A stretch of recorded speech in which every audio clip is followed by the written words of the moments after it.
Hello, YouTubers. I have here another acrostic poem about our beloved country, the Philippines. It's past, present, and future. So let's start. Treading and Transcending Crossroads by Nicomedes S. Lumonta. Placing ourselves in the yearly maelstroms, highly susceptible to earthquakes across the regions, intensifying the perennial penury among its people. Lives, livelihoods, and properties languish for long. Instant remedies have been playing in the center stage. People queue, elbow, and wrench for brief relief. Panic escalates as old and new claws of uncertainty grip the land. Initiatives to govern, grow, and heal are the light that diminishes darkness, notwithstanding its geographical boundaries and cultural identities, enabling Filipino spirit and fortifying resilience, broad unity and progress. Scenes of equity and care widen people's horizons and perspectives. This is indeed an acrostic poem because you have seen the letters on the left side on those first words, the word placing, capital P, then highly H, intensifying I, lives L, instant I, people P, panic P, I, initiatives, notwithstanding N, enabling E, and the last line of my poem, an acrostic poem, scenes, letter S. Okay, so what's the poem all about? Does it really highlight only the negative sides of the Philippines, or maybe you have noticed the balance here, meaning our country does have two sides. It has its strengths and weaknesses, and there are things that are really beyond our control. Just like the first line here, placing ourselves in the yearly maelstrom.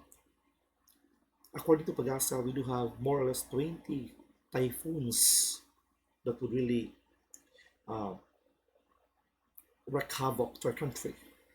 But now, with the global warming we have, climate change, and others call it climate chaos, I think it's less than 20, but the typhoons are getting stronger.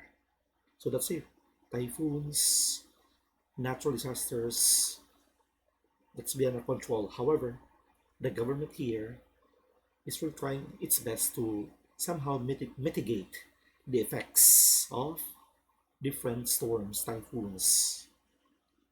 Next line, highly susceptible to earthquakes across the region. So it's true that the Philippines lies in the Pacific Ring of Fire.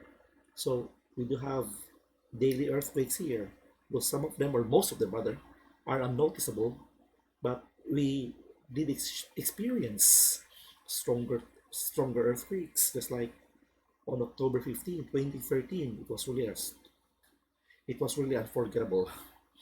And I do, and not only I, but we do have some, I would say, fear now or trauma about earthquakes.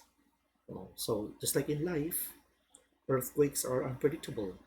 In life, we won't really tell what would happen to us few hours from now, few days from now, few months from now. Only God knows what may happen to us. Third line, intensifying the perennial penury among its people. We say penury, it's extreme poverty because of those typhoons, earthquakes, and of course, um, inept, incompetent government officials, though not all, somehow intensify, somehow accelerate the sufferings of its people. Next line, lives, livelihoods, and properties languish for long, especially um, livelihoods like that have low earnings, or perhaps delays in somehow re- delays in the delays in um, recovering from the different calamities that we have encountered. Okay, so I think Filipinos, maybe some of us may have some, we may sometimes not languish for long because of painful memories, painful or devastating experience that we had rather. Okay, so again, this is somewhat um, disastrous. This is somewhat lamentable that we do belong to this yearly. We do have yearly typhoons, stronger typhoons, and earthquakes, then plus incompetent government officials, and of course, maybe mm, a little indifference among Filipinos because of frustration, and of course, all those things may somehow affect our state of life, our livelihoods, and the things that we have, the properties that we have. Next, instant remedies have been playing in the center stage. Yes, especially on the onset of the pandemic.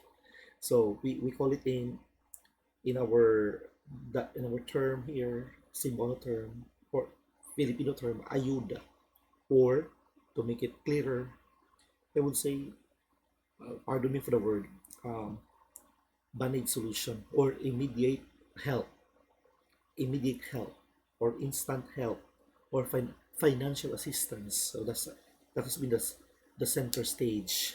That's the star, especially in the onset of pandemic. Even up to now, there are still LGUs, local government units in the Philippines, who continue to give ayuda or financial assistance or immediate financial assistance so that we can somehow survive.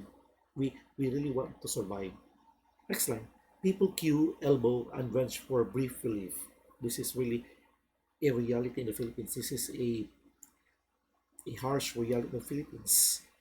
Unlike in other countries in which they have to really form a form a line and observe, you know, a decorum or without creating chaos. But here, as I've said, survival, as I said, just to really go on with life and just to somehow feed the family.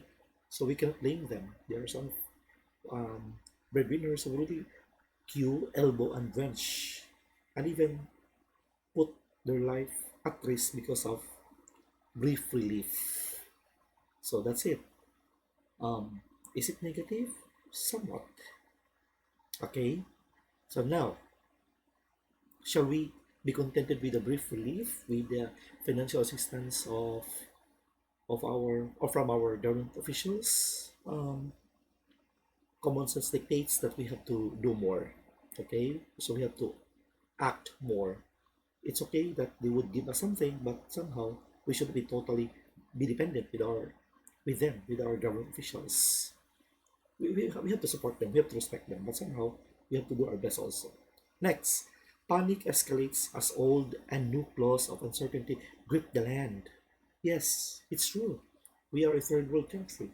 Then here, with the new challenges, with the onset of pandemic, and of course the ongoing effect of pandemic, and we do have um the conflict between countries now. No? I think you know those countries, okay? And some um I would say economic turbulence.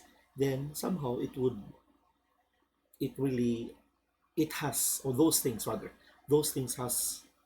rather have affected us. They have really those have really gripped the land. Those have really um punched us. However, we don't stop on that. Filipinos, I believe, have adversity quotient, AQ, adversity quotient. It is the ability to go on despite the stress in life, despite the struggles in life. So yes, we recognize all those things, the the negativities, the sufferings, the poverty, the incompetence of some people or in the government or even in the private sectors. But let but the next line is we do have initiatives, okay? Initiatives to govern, grow, and heal are the light that diminishes darkness. Yes, Filipinos are intelligent individuals. Just like our elections, our incoming national and local elections, we only have one country, but we have 10 presidential candidates.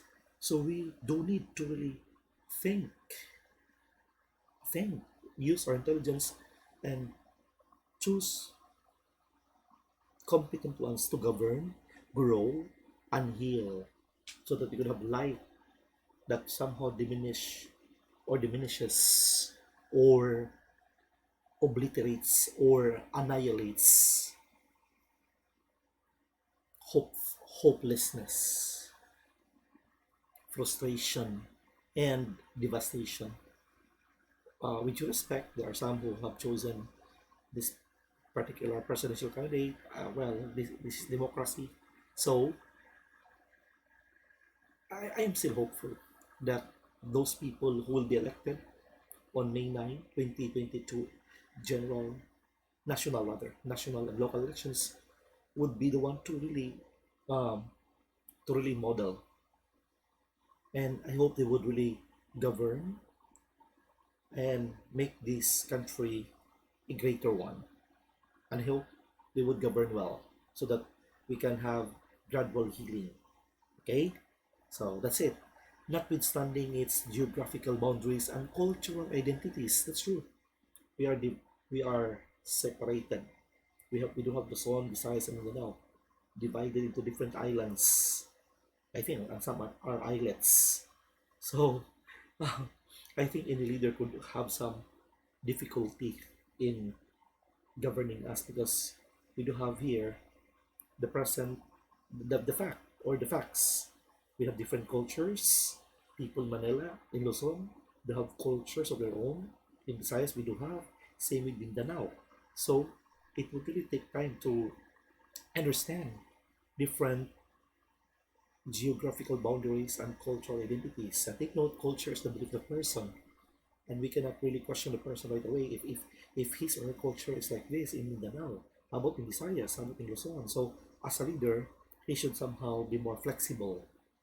It governance is not about only managing fiscal thing or finances, but somehow it's something to do with being more flexible, more eclectic in understanding different cultures in our country.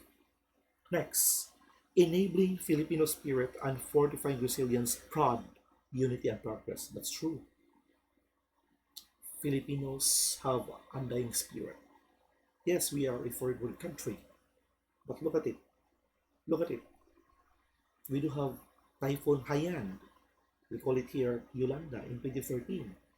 Yes, it almost erased parts of Leyte, or major parts of Leyte, or Tacloban rather. And even those foreigners who observed, foreign news correspondents, they were really shaking their head. And I think that was the worst typhoon that really hit the planet, according to international reports. So that was 2013. But look at it. Look at the element of positivity or optimism among Filipinos. We never give up. Yes, we were crying, we were shaking our heads, we were mourning because of the damage brought by the Super Typhoon Haiyan or Yolanda here, local name Yolanda. But we still, we were, I guess some companies were still able to celebrate Christmas and New Year with some portion of the money or they donated to those victims of Typhoon Haiyan, Super Typhoon Haiyan. So we do have this spirit of cheerfulness that we should not just stay in the corner and stare. Filipinos really exert more efforts to survive, to transcend. That's it. To tread, to go on and transcend the different crossroads, the different challenges, so that we could have fortified, or we could rather, we can fortify our resilience, our energy, our strength, the capability to move forward. And if we have those traits like undying spirit, fighting spirit, and being more resilient despite ubiquitous challenges that we have, and tragedies that we would never we would never forget. If we have those things, resiliency, fighting spirit, and I can include perseverance and patience and optimism, then we can be united. We can have unity and purpose. And the last line here really suggests element of hope and progress. Why?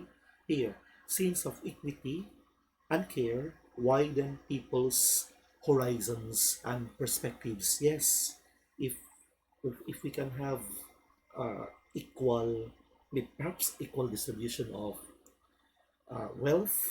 I know it's true that if there are millionaires in a country, that country, I think there's an equal distribution of wealth according to the things I've read.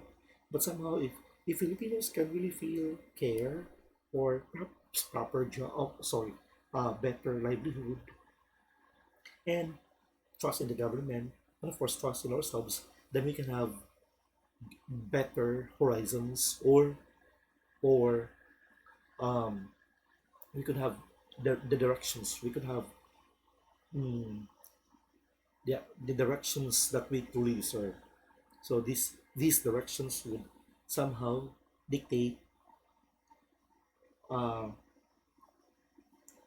our horizons. Again, these directions, the sense of equity and care, and the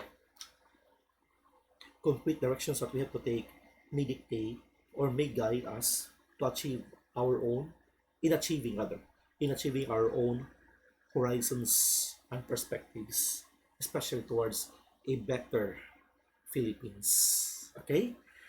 I hope you have enjoyed reading my poem, and pardon me for my little mistakes. And this is my poem, and I hope this may encourage you to be more optimistic and persevering in life.